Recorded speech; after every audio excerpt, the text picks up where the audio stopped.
Good morning everyone. तो आज हम बात करेंगे बच्चों में होने वाले गठिया की।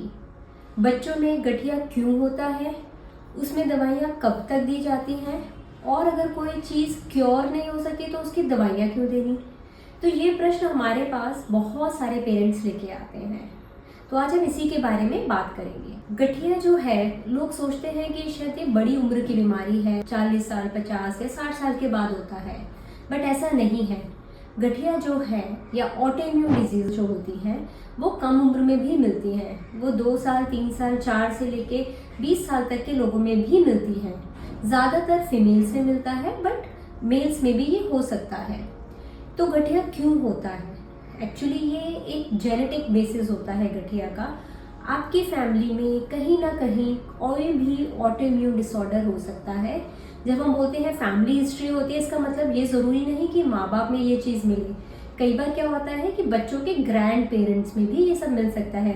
दादा दादी, नाना नानी या बुआ मासी, किसी में भी ये सब चीज़ें हो सकती हैं, या फिर उनके सिबलिंग्स में या कजन्स में भी हो सकती हैं। तो कई बार ये जनरेशन स्किप भी कर सकता है, बट मोस्टली एक ये जेनेटिक कॉज होता है जिसको हम जड़ से नहीं हटा सकते। यही एक मूल कारण होता है कि जब बच्चों में कोई भी ऑटोइम्यून बीमारी होती है तो हम हमेशा उनको ये बताते हैं, उनके पेरेंट्स को, कि ये जड़ से नहीं जा सकती, बट ट्रीटमेंट बहुत अच्छा अवेलेबल होता है इसके लिए।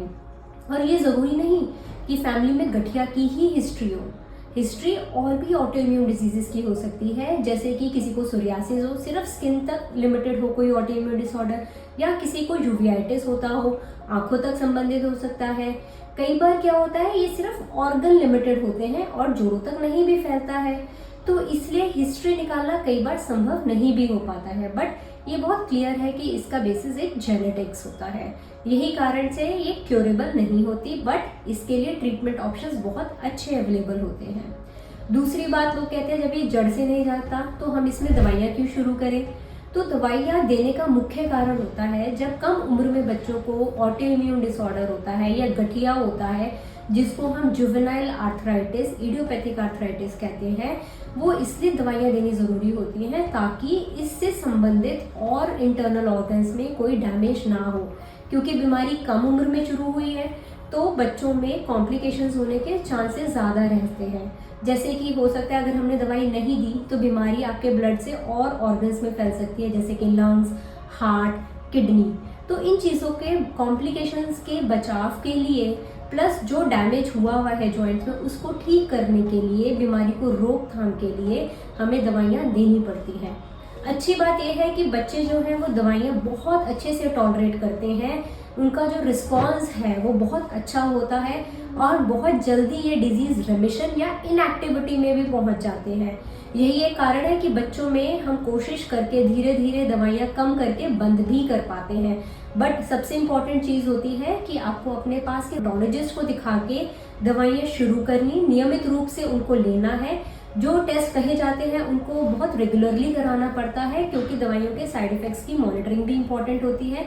बट बच्चों का रिस्पांस देख के बहुत अच्छा लगता है कि उनकी दवाइयाँ बंद भी की जा सकती हैं।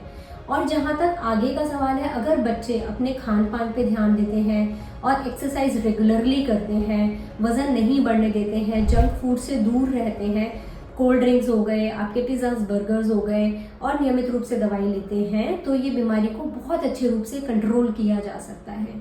बाकी आपको कभी भी इसके बारे में, आर्थराइटिस रिलेटेड, जुवेनाइल आर्थराइटिस जो कि बच्चों में होता है, उसके बारे में आपको कभी कोई जानकारी लेनी हो तो आप हमें संपर्क कर सकते हैं। Thank you.